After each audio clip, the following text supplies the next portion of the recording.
A história do protestantismo em Goiás começa antes mesmo da chegada de Symington ao Brasil e das viagens do reverendo John Boyle pelo interior do nosso país.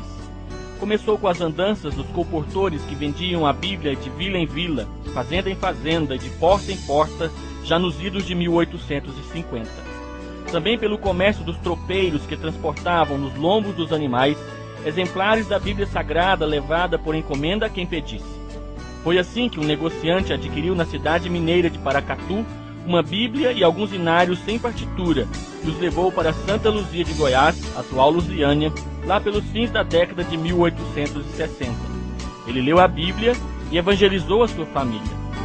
O reverendo John Boyle foi o primeiro missionário presbiteriano a pregar o evangelho pelos sertões goianos.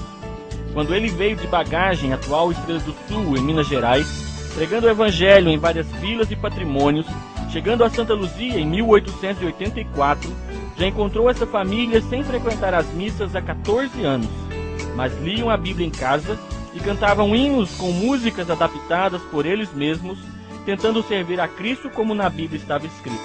Pregou o evangelho, batizou famílias e organizou a igreja. Depois disso, visitou o campo em 1886, 88 e 89. Em 1888, Boyle fez uma longa viagem por Goiás, passando por além de Santa Luzia, Catalão, Caldas, hoje Caldas Novas, Morrinhos, Formosa, Jaraguá, Entre Rios, Curralinhos e Goiás, a capital da província. No ano seguinte, abriu a terceira estação missionária da Igreja Presbiteriana do Sul, PCUS, que abrangia os estados de Minas e Goiás, refazendo o mesmo percurso missionário, acompanhado do reverendo Frank Acovan. Era seu desejo evangelizar também o Vale do Rio Tocantins, aonde não chegou a ir. Com a sua morte em 1892, os reverendos Álvaro Reis e Caetano Nogueira reorganizaram a igreja no ano seguinte, visitando-a muito esporadicamente. Com a cisão da IPB em 1903, a igreja de Santa Luzia ficou com os independentes e a expansão da IPB em Goiás é interrompida. Em 1905, o reverendo Robert Gamble C., ao assumir a liderança no campo de Minas Gerais, queixa-se que não há sequer um ministro no vasto território de Goiás. Foi somente por volta de 1915 que o trabalho em Goiás foi retomado com a fundação do trabalho presbiteriano em Pouso Alto, atual Piracanjuba, por Teodomiro Emerick. A partir de 1926, a Missão Oeste do Brasil assume o campo de Goiás, estabelecendo a Igreja de Araguari, em Minas, como o campo central.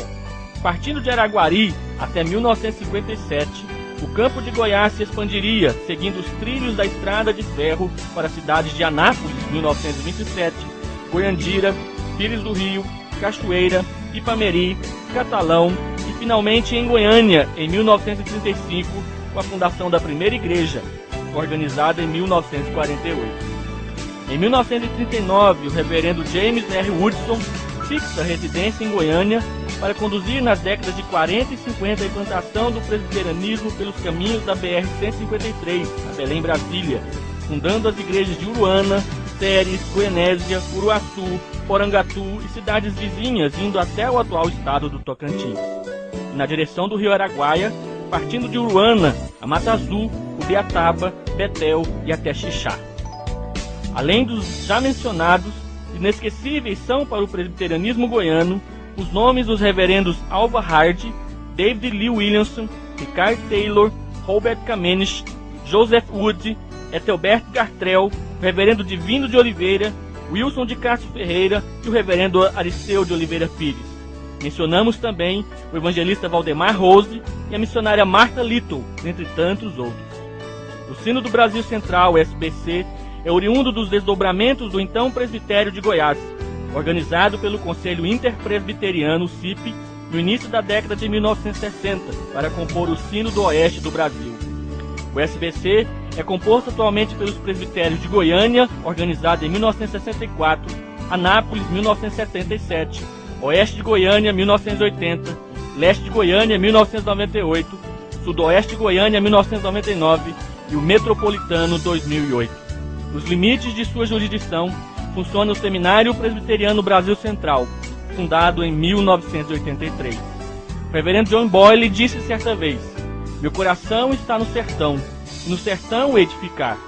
Agora o sertão comemora e agradece a Deus 150 anos de história e de caminhada desbravadora da IPB pelo Brasil.